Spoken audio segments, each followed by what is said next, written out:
lied and used fake documents to obtain the interview with my mother, made lurid and false claims about the royal family, which played on her fears and fueled paranoia. For decades, the world has been captivated by the life and legacy of Princess Diana. Her compassion, grace, and undeniable connection with the public made her the people's princess. But behind the glamorous image was a mother who adored her children more than anything. Now, after years of secrecy, a long-lost letter from Diana to her eldest son, Prince William, has finally come to light. What did she want him to know? Join us as we uncover the shocking contents of Princess Diana's lost letter to Prince William and the secrets it reveals.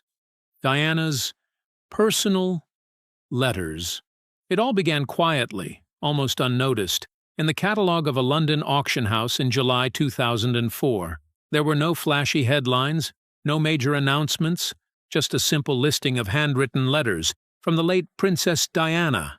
But these weren't just any letters. They were deeply personal, offering a rare and unfiltered window into her private world. Among the collection, one letter stood out immediately. It spoke about her eldest son, Prince William, in a way that revealed just how much he meant to her. The auction, organized by SS, featured Diana's personal correspondence with Violet Collison, a woman who had been more than just a housekeeper. She was a trusted confidant of the Spencer family for decades.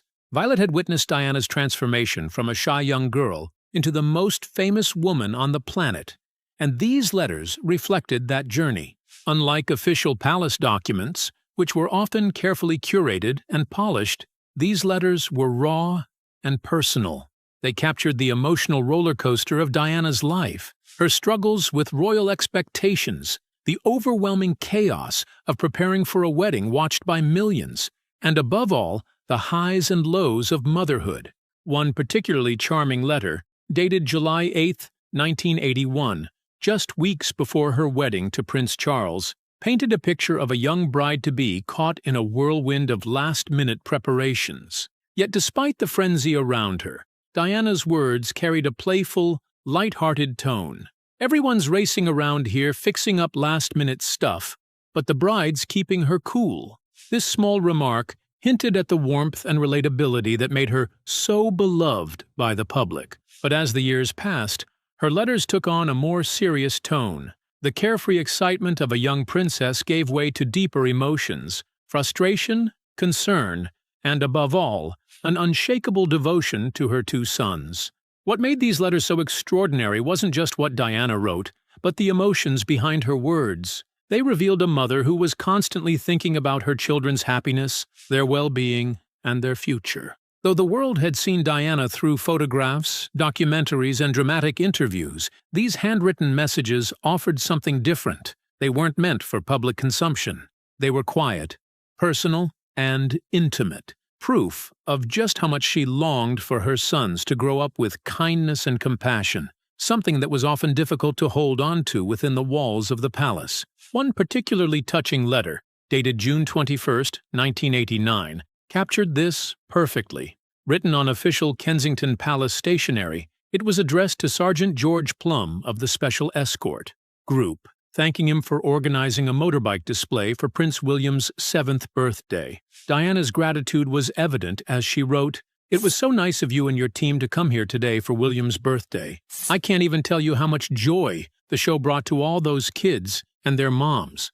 But what made this letter even more special was that it wasn't just signed by Diana. Beside her name were the small, eager scribbles of William and Harry. It was a rare glimpse into a simple, happy family moment, far removed from the constant media scrutiny. For those who followed Diana's life, these letters were more than just sentimental relics. They reignited discussions about her complicated relationship with the royal family and her relentless determination to raise her sons differently. Unlike the generations before her, where royal children were often raised in strict formality with little direct parental involvement, Diana broke the mold. She wanted William and Harry to have a childhood that felt real, filled with experiences that ordinary children had. According to her former royal bodyguard, Ken Worf, Diana made a deliberate effort to show them the world beyond the palace gates.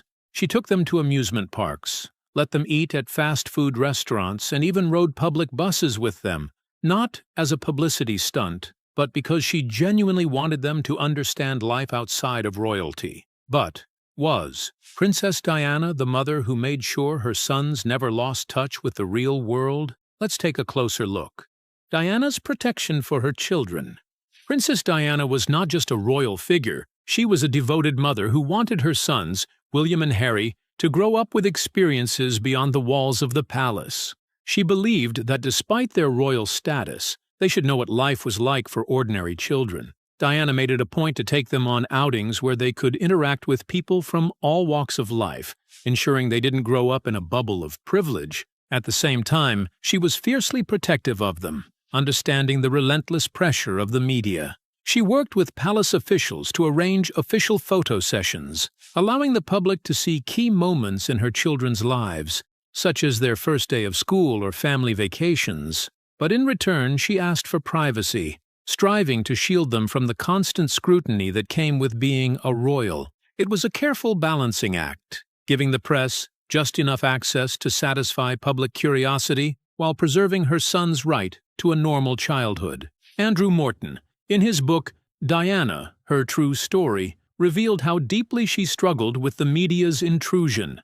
She had lived under its harsh glare and knew the toll it could take, especially on a child. Her letters about William weren't just casual updates, they were heartfelt glimpses into a mother's love, a record of her devotion to preparing him for the life ahead while also protecting him from its harshest realities. By the time these letters resurfaced at an auction in 2004, William was no longer a boy. He was a young man at university, carrying forward the lessons his mother had instilled in him. The letters, filled with maternal pride and wisdom, provided a deeper insight into his character, showing how Diana's influence shaped him. Came at a time when the world was still mourning her loss, just 7 years after her tragic death. The monarchy was still adjusting to the changes she had set in motion, and William's growing presence in the public eye made many see him as Diana's emotional heir. But these letters were more than just historical artifacts. They were a poignant reminder of what had been lost. Diana never got to see her sons grow into adulthood, never got to witness them build their own families, or champion causes she would have been proud of. Yet through these handwritten notes, her voice lived on, not in carefully crafted speeches or formal appearances, but in her own words, filled with warmth and sincerity. What began as an auction became something far more meaningful. The rediscovered letters allowed people to feel Diana's presence once more. They revealed her deep love for William. Diana's legacy as a mother wasn't just about letters or photographs. It was about the choices she made every single day. Some of those choices were bold. Some were quiet acts of defiance against royal traditions. But at the heart of it all was one simple truth. Before William and Harry were global figures, they were just 2 young boys with an extraordinary mother. Diana understood that with their privilege came immense pressure, and from the very beginning she was determined to give them more than just titles. Did her children's upbringing reflect character, compassion, and a connection to the world beyond the palace gates? Let's find out. Diana's parenting style. On June 21, 1982, Princess Diana became a mother for the first time when she gave birth to Prince William. At just 20 years old, her transition into motherhood was immediate and deeply transformative. It wasn't just a role she accepted, it was a mission she embraced with her whole heart. Unlike previous royal mothers who often followed strict traditions, Diana chose to do things differently. She didn't want to be a distant figure in her children's lives. She wanted to be present in every way possible. She broke royal norms by breastfeeding William, a decision that had been almost unheard of in the royal family for generations. She even picked his name herself, instead of allowing the palace to decide. More importantly, she pushed back against the idea that royal nannies should do most of the parenting. Diana was determined to be a hands-on mother, not just a figurehead. Her devotion became even more evident when, just a few weeks after William was born, Prince Charles had to travel to Australia. Traditionally, royal children would stay behind in the care of staff, but Diana refused to leave her newborn son. She brought William along, sending a clear message. No royal duty was more important than being there for her child. As William grew, Diana continued to defy expectations. Instead of hiring private tutors to teach him inside the palace As had been done for past royal children, she enrolled him in a local nursery school near Kensington Palace. Parents and bystanders were often amazed to see a princess personally dropping off and picking up her son, something almost unheard of in royal history. This wasn't just a small act of independence, it was a quiet revolution in royal parenting. But Diana's efforts to give her children a normal life didn't stop there. She made sure William and his younger brother Harry experienced the world beyond palace walls. Their childhood wasn't just about grand banquets and royal engagements. It was filled with everyday moments that any child would cherish. She took them to McDonald's, not because she particularly enjoyed fast food, but because she wanted them to experience what regular kids did. She took them on the London Underground, let them enjoy theme parks, and surrounded them with people who didn't bow or address them in formal tones. These weren't just casual outings. They were carefully planned lessons. Diana wanted her boys to see life from all perspectives, to understand the world outside of their royal bubble. According to her former protection officer, Ken Worf, she meticulously arranged these trips, choosing the quietest times and minimizing security. Sometimes she even wore subtle disguises to move unnoticed among the public. She wasn't just giving them a childhood. She was teaching them empathy, a lesson that would shape them for years to come. Her desire to instill compassion became even clearer when she introduced her sons to her charity work. In one particularly impactful moment, she brought William to visit Centrepoint, a charity dedicated to helping young homeless people in London. Here, he met children and teenagers who had grown up without families, without education, and without a place to call home. For Diana, this wasn't just about exposing William to the struggles of others. It was about making sure he understood the responsibility that came with his privileged position. Through her love, her defiance of outdated traditions, and her unwavering commitment to her children, Diana didn't just change the way royal parenting was done, she redefined it entirely. So how close was Diana to her children? Let's find out. The unbreakable bond between Diana, William, and Harry. By the early 1990s, Diana's marriage to Prince Charles was crumbling, and the world watched as their relationship fell apart. But amid the chaos of royal life, relentless media speculation, personal heartbreak, and palace politics, Diana found her steady ground in one place: her sons, William and Harry. More than ever, she poured her energy into their upbringing, determined to shield them from the turbulence surrounding her. Diana made deliberate parenting choices that would shape her boys for years to come. She carefully selected schools that prioritize both privacy and emotional well-being, choosing Wetherby School and Ludgrove, known for their nurturing environments. But she didn't just send them off and hope for the best. She worked closely with school staff to ensure that, at least within the classroom walls, William and Harry could experience a sense of normalcy. When Charles and Diana officially separated in 1992, the challenge of co-parenting under the relentless public eye began. Yet, Diana remained deeply involved in her sons' daily lives. She attended school events, cheered them on at sports days, and personally wrote thank-you notes to staff, small gestures that spoke volumes about her unwavering dedication. Many of those handwritten notes have since resurfaced in auctions, serving as tangible reminders of a mother who never let royal duties overshadow her role as a parent. By 1995, when Diana sat down for her now infamous interview with journalist Martin Bashir, watched by over 22 million people, the world saw the undeniable cracks in the royal facade. But even in that moment, Diana's priority remained clear: her boys. She spoke openly about wanting to raise them with kindness, love, and resilience, emphasizing emotional intelligence over royal protocol. It was a rare and powerful moment, a princess placing humanity above tradition. Shortly after the interview, Queen Elizabeth II urged Diana to finalize her divorce, a sign that the royal family had reached its breaking point. According to her former butler, Paul Burrell, Diana was devastated. She reportedly felt as though she was being pushed out, her voice unheard. Yet even as the palace walls closed in, she found solace in her sons.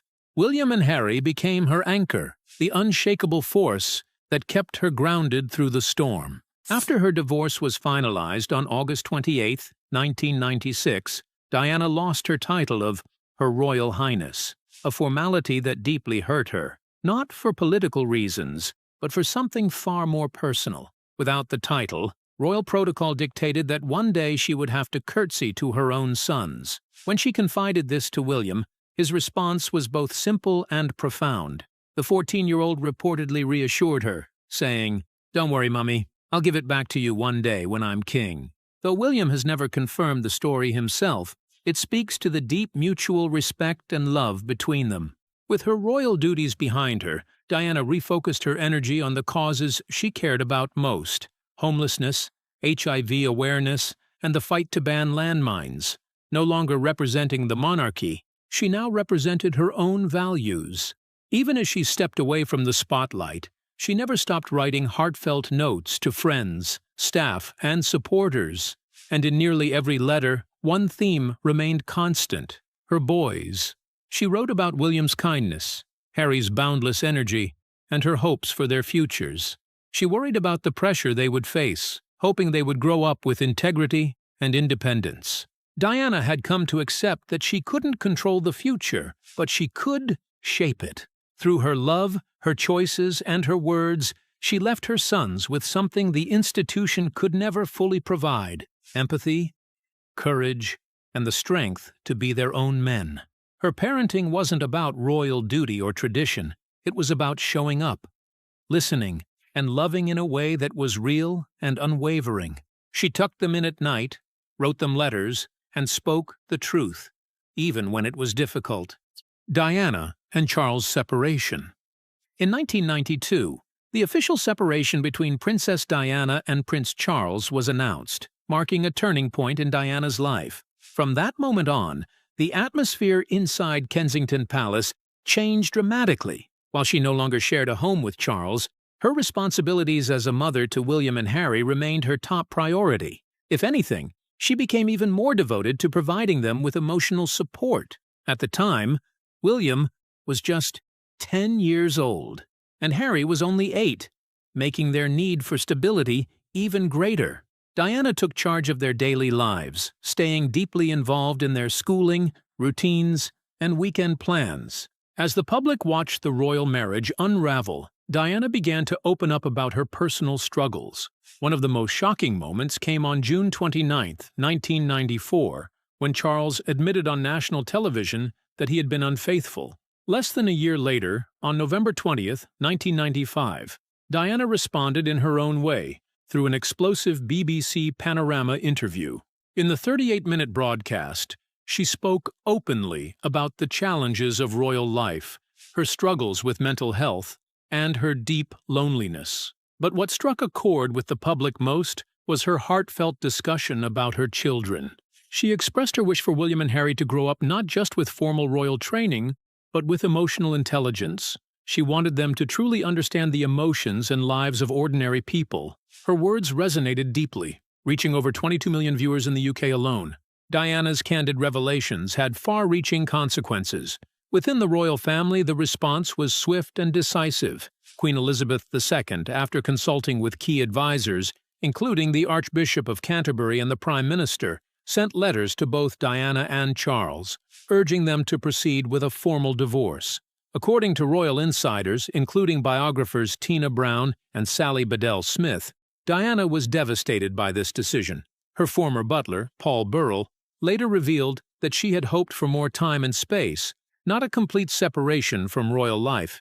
But the process moved forward, and after months of negotiations over finances, property, and custody arrangements, the divorce was finalized on August 28, 1996. With the divorce came significant changes to Diana's status. She retained the title of Princess of Wales, but lost the formal styling of Her Royal Highness. This meant that technically, she would now have to curtsy to her former husband, her sons, and other senior royals. While this might have seemed like a mere formality, it was deeply symbolic for Diana.